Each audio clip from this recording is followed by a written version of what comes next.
Bom dia, gente. Mais um painel começando aqui no stand da AX for Business. Nós temos conversado aqui com algumas pessoas, clientes e algumas pessoas como Caio Ribeiro, algumas celebridades aí que estão nos prestigiando, e a gente vai conversar um pouquinho sobre futebol, claro, mas também um pouco sobre números, né? E para começar então esse nosso painel, Caio, eu queria que você colocasse um pouco como é que você vê o cenário da estatística hoje no futebol, né?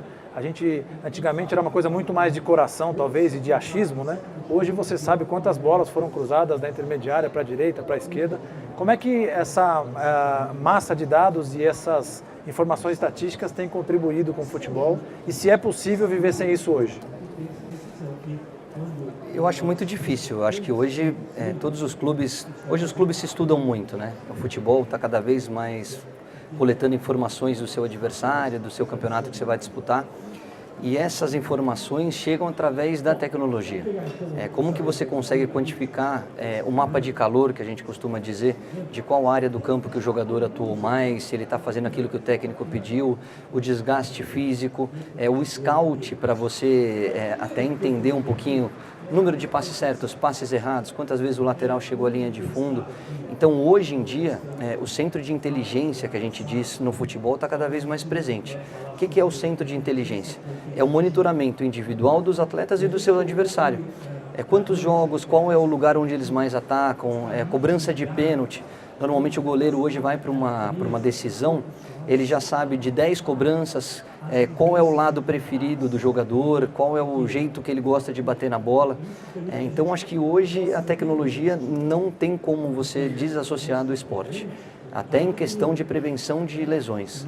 Hoje você faz, através do seu departamento fisiológico e de preparação física, um monitoramento do corpo do atleta para saber aquele que está mais desgastado, a hora de poupar, a hora de colocar em campo, para evitar até futuras lesões. Então acho que essa quantificação de informações atrelado à tecnologia hoje é o que está fazendo a diferença no mundo do futebol. Legal. E como é que você vê o futebol brasileiro em relação à tecnologia, especialmente comparando com a Europa, que talvez seja o ponto mais avançado nesse aspecto da tecnologia? Quando eu digo isso, pensando um pouco nos departamentos de tecnologia dos times, quer dizer, a gente vê hoje que o futebol ainda tem muito a questão da política envolvida, e a tecnologia é algo que exige dos gestores, né, um profissionalismo que nem sempre eles querem. Então, como é que você enxerga essa questão da política da gestão do time de futebol e também dos departamentos de TI, que é algo bem pragmático? Olha, eu acho que existe campo para melhorar bastante. Acho que existe um campo, um universo a ser explorado que os clubes estão começando a entender e começando a progredir. Na Europa já está um pouco mais enraizado, né? Eles têm acesso a esse tipo de informação já há algum tempo, inclusive na hora de contratar os jogadores, na hora de fazer o mapeamento. Eu divido em duas formas, o dentro de campo e o fora de campo. O que é dentro de campo? É tudo aquilo que a gente conversou. Mapa de calor, estatística, número de passes certos, passes errados, chute a gol, tudo isso para você fazer o scout do jogador. O que é fora de campo? A fidelização do cliente, tratar o torcedor como um cliente de fato. Eu acho que a gente tem que caminhar, e talvez a Copa do Mundo e as Olimpíadas tenham sido importantes nesse cenário, né, de novas arenas, de arenas que contemplem um pouco mais de atividades, não só dependendo do futebol. Hoje você tem o Allianz ali do Palmeiras que faz shows, você tem o Corinthians que pode ainda ser explorado, que ainda não começou. Os camarotes, que são uma alternativa de receita, mas principalmente eu acho que a questão de caminhar para o que é a NBA, por exemplo. Quem já viveu essa experiência de chegar nos Estados Unidos e assistir um jogo de basquete, você consegue, do seu próprio assento, você consegue pedir uma bebida, pedir uma comida, tem promoção de venda de camisas, na hora que você sai você recebe um recado, quando você volta à arena um ano depois, eles falam: boa tarde, Caio, bem-vindo de volta, você vai tomar uma coca e uma batata frita como da última vez, quer dizer, você se sente fazendo parte daquele universo. Hoje o futebol passa muito pela questão cultural e de educação do nosso país, você briga para ter o seu assento, né? Então eu acho que a tecnologia nos estádios, na forma de você tratar o torcedor, na hora de você fidelizar um cliente, eu acho que é um universo que a gente tem que explorar e tem muita margem para crescimento ainda. Legal. A AX teve a oportunidade de fazer para um grande clube brasileiro um case agora que a Microsoft tinha feito no Real Madrid e está sendo repetido aqui no Palmeiras, né? Eu concordo com você, acredito que as arenas trouxeram essa evolução no futebol e o conceito do consumidor, né? O torcedor como consumidor daquele produto.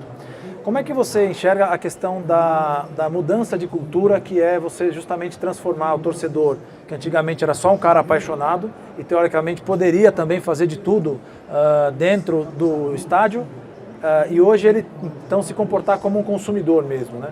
A gente vê alguns grandes times já com lojas, com franquias, programa sócio-torcedor. Então, qual é essa importância de trabalhar isso no sentido de trazer mais receita para o clube, né? Como é que você vê isso fora também aqui no Brasil?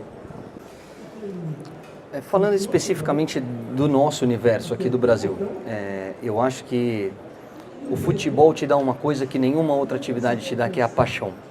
E quando você fala em paixão, você vai aos extremos. Eu tenho 2 filhos pequenos, eu dou a vida pelos meus filhos, então até onde você não pode, você acaba gastando tempo, dinheiro. Por quê? Porque você quer ver o sorriso na cara dos teus filhos. Eu acho que o torcedor não é diferente, o torcedor quer consumir a sua paixão.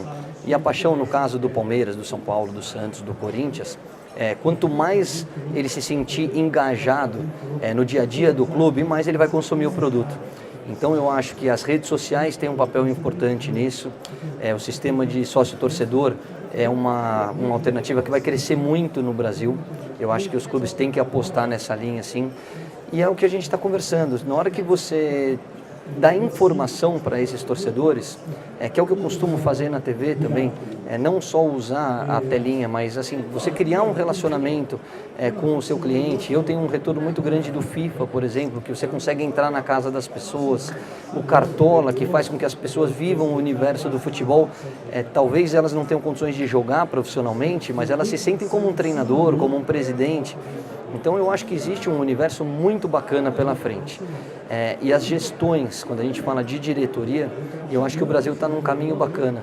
Tem gente nova querendo buscar essas inovações no mercado, entender um pouquinho dessas novas tecnologias, como a EX, por exemplo, para que você traga isso para o seu ambiente de futebol. E a partir do momento que você der cada vez mais informação para o seu torcedor, eu não tenho a menor dúvida que ele vai consumir cada vez mais o seu produto. Legal. Uma outra questão importante também é a questão das mudanças, né? Você teve uma mudança na sua carreira, quer dizer, de jogador de futebol para só ser jornalista. Queria que você comentasse um pouquinho das dificuldades de mudar.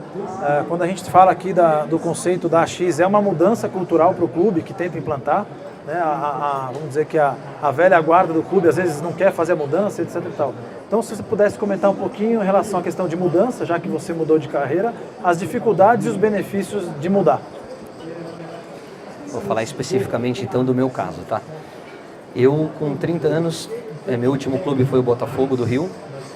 Eu tinha algumas propostas, mas eu tive um desgaste muito grande no final de 2005, nesse meu último ano, com a diretoria.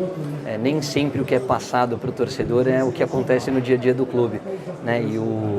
E a imprensa, né, de uma maneira geral, ela recebe a informação que é conveniente ao clube. Muitas vezes ela não ouve o lado do jogador.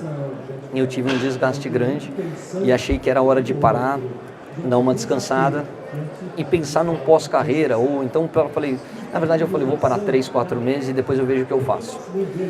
Me ligou um amigo meu, um jornalista do Rio de Janeiro, que trabalhava na época na Rádio Globo, e falou: poxa, estamos com saudade, você está parando há 3 meses já, que é uma coisa que muita gente pergunta, né, por que você parou?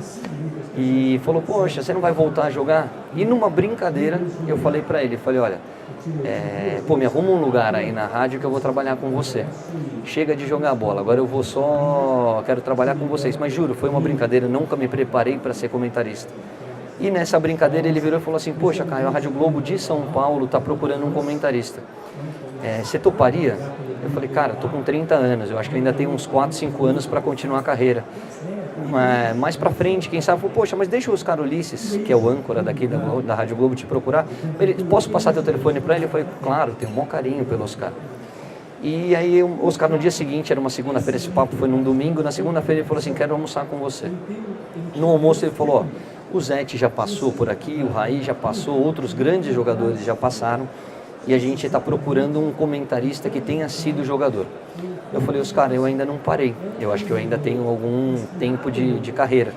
Ele falou, não, mas então começa e de repente se aparecer alguma coisa a gente te libera. Eu falei, Oscar, eu não sou assim, eu nunca quebrei contrato. Todos os lugares por onde eu saí, por onde eu passei, e no dia que eu saí com uma venda, que eu pudesse ressarcir o clube e recuperar parte do investimento que ele fez em mim. E com você não seria diferente. Então me dá um tempo para pensar. Se eu começar com você, eu paro de jogar. Falei, não precisa ser tão radical. Falei, não, mas é uma posição minha. Aí entra o planejamento de carreira. Aí eu parei para conversar com a minha família, na época eu ainda era solteiro, conversei com meus pais, com a minha irmã. Falei, poxa, eu estou com 30 anos e sempre pensei na minha vida dentro do esporte. Seja como jogador, agora aparecendo a oportunidade de ser comentarista, como técnico, como dirigente, mas assim, o que eu gosto, o que me dá prazer, né, o que me desperta aquela coisa aqui no fundo do coração é trabalhar com futebol. Quem sabe não surge uma oportunidade. Aí meu pai falou, poxa, mas você já pensava em fazer isso? Eu falei, não pai, mas daqui a pouco, eu estou com 30 anos, daqui a pouco o Marcão do Palmeiras está parando, o Rogério Ceni está parando, o Romário está parando, o Ronaldo Fenômeno está parando. São jogadores que tiveram uma carreira muito mais importante do que a minha. São jogadores mundialmente conhecidos, que ganharam Copa do Mundo, que conquistaram tudo que um jogador sonha em conquistar. Na hora que eu for à TV Globo e quiser ir para o mercado para contratar um ex-jogador, eu vou contratar esses caras, eu não vou contratar o Caio Ribeiro. Por que não sair na frente? Por que não aceitar um convite da Rádio Globo e fazer sim um planejamento de carreira? E o meu era em 5 anos chegar na TV aberta, começando com Sport TV e entrando no mercado mesmo. E aí as coisas acabaram dando certo, eu comecei a fazer o Arena na época com o Kleber Machado. No final do ano teve o probleminha de saúde do Casagrande, aí abriu uma vaga, então eu tive que encurtar um pouquinho meu planejamento, que era de 5 anos para 11 meses. Pintou, já fazia na época o Bem Amigos, fazia o Arena, né, que hoje é o Seleção. E no fim do ano, em novembro, veio o convite. A Globo me convidou para fazer parte, né, dos comentaristas da TV Globo. E é até interessante que eles falaram, vamos falar em valores, assim, vocês não têm como analisar meu trabalho. Daqui a 3 anos, eles me ofereceram um contrato de 4. Foi daqui a 4 anos a gente volta a falar em valores. Nesse primeiro momento eu não quero dinheiro, eu quero oportunidade. Então a proposta que vocês me fizeram eu aceito. Daqui a 4 anos a gente volta a conversar. O que eu quero? É me colocar como um comentarista e trazer um pouquinho da experiência de campo para dentro dos meus comentários. E aí as coisas aconteceram, estou há quase 9 anos já como comentarista da TV Globo. A partir do momento que eu comecei na Rádio Globo, eu fiz só 1 ano, eu parei, me aposentei, avisei ao mercado que eu estaria investindo numa nova carreira e estou cada dia mais aprendendo, trouxe a tecnologia para os meus comentários. Hoje a gente faz a mesa tática, né, que são os bonequinhos que a criançada adora. Tem o campo virtual também, que é uma forma mais lúdica de você explicar as jogadas, principalmente quando é Copa do Mundo e Olimpíada, que tem um pouco mais de abrangência, né, no conteúdo. E estou muito feliz, acho que é um caminho que acabou dando certo e que eu espero trilhar há muito tempo ainda. Legal, vou fazer a última pergunta, que tem um monte de gente aqui querendo saber as dicas do Cartola. Então, só para a gente poder concluir, mesmo com essa base de dados toda que a X4Business entrega e tudo mais, qual a importância de você manter um time coeso para que o time consiga atingir um objetivo? Ou seja, qual é o sucesso daquele trabalho em equipe que dá certo? Eu acho que é ambiente, você ter um ambiente vencedor.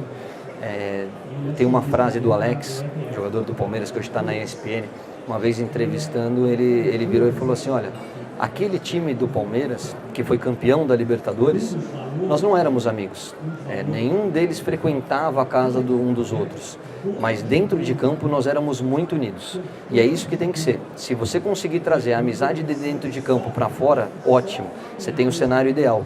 Agora você tem que saber o profissionalismo e a camisa que você veste. E eu acho que é muito por aí. A questão do profissionalismo significa o jogador entender que o maior patrimônio que ele tem é o seu corpo. Se cuidar, descansar, se dedicar às atividades físicas.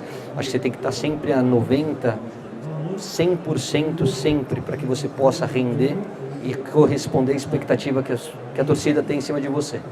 O outro lado é o clube que te dá. São os salários em dia, é um centro de treinamento que te proporcione melhorar tecnicamente cada dia mais, uma gestão profissional onde consiga trazer tranquilidade para o ambiente de trabalho, deixando um pouco da paixão do torcedor, que não pode ser ignorada nunca, mas que fique na arquibancada, que você pense o futebol de uma maneira muito racional, mas levando em consideração sim essa paixão do torcedor. E aí entra o imponderável, né? O futebol é maravilhoso por causa disso. Às vezes você faz tudo certo, a bola bate na trave e você perde uma final. Às vezes as coisas não estão tão bem internamente, mas acaba dando certo no final. Agora a gente está vivendo um cenário diferente. E eu acho que Palmeiras e Flamengo são a realidade desse novo cenário. O Palmeiras se reinventou por conta de alguns patrocínios muito fortes. Hoje o Palmeiras, que para mim vai ser campeão brasileiro, tem a camisa mais valiosa do mercado, tem um dos estádios mais modernos do Brasil e um elenco com toda essa alternativa de receita que te proporciona ter 20 jogadores em condições de ser titular. O Flamengo trouxe pessoas do mercado, não do futebol, mas do mercado grandes empresários que faziam sucesso nas suas empresas para dentro do futebol, diminuiu a sua dívida, aumentou a sua receita, avisou ao seu torcedor: nós vamos passar 2 anos com dificuldade, mas eu vou fazer caixa para aí sim voltar a investir e ter os ganhos esportivos. E aconteceu. Flamengo e Palmeiras estão aí brigando pelo título, com o Atlético Mineiro, com o Santos, com realidades um pouquinho diferentes, mas acho que são os 2 grandes exemplos de que você acaba colhendo dentro de campo o profissionalismo que você planta fora dele. Legal, queria agradecer o Caio Ribeiro, só para lembrar que, citando o Palmeiras, é um cliente da X4Business que está apostando aí no diferencial da tecnologia e justamente do sistema de informação para poder sair na frente e conseguir mais títulos e entregar mais para o seu torcedor. Então, muito obrigado, Caio.